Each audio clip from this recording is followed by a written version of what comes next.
Akhil Bharatiya Congress committee, Rashtrawadi Congress, Shiv Sena, Uddhav Balasaheb Thackeray पक्षाच्या वतीने बाभुळगाव तालुक्यातील शेतकरी, शेतमजूर, घरकुल लाभार्थी, लहान मोठे व्यापारी, आदिवासी बांधव तसेच सुशिक्षित बेरोजगारांचा तहसील कार्यालयावर जन आक्रोश मोर्चाचे आयोजन शुक्रवार दिनांक 27 रोजी दुपारी 12 वाजता करण्यात आले।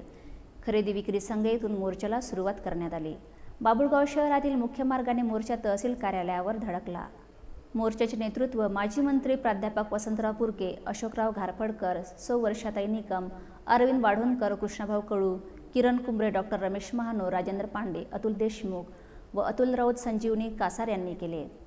बाभुळगाव तालुका ओला दुष्काळग्रस्त जाहीर करण्यात यावा, शेतकरी बांधवांना संपूर्ण कर्जमाफी देण्यात यावी, अतिवृष्टीमुळे नुकसानग्रस्त शेतकऱ्यांना प्रति हेक्टर 50,000 मदत देण्यात यावी, शेतकरी बांधवांना सरसकट पीक विमा देण्यात यावा, या प्रमुख मागण्या यावेळी शासनाकडे करण्यात आल्या।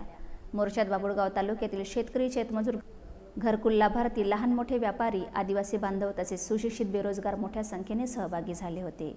यावेळी आंदोलकांनी मोदी सरकारची प्रतिकात्मक शवयात्रा काढून कार्यकर्त्यांनी मुंडन केले।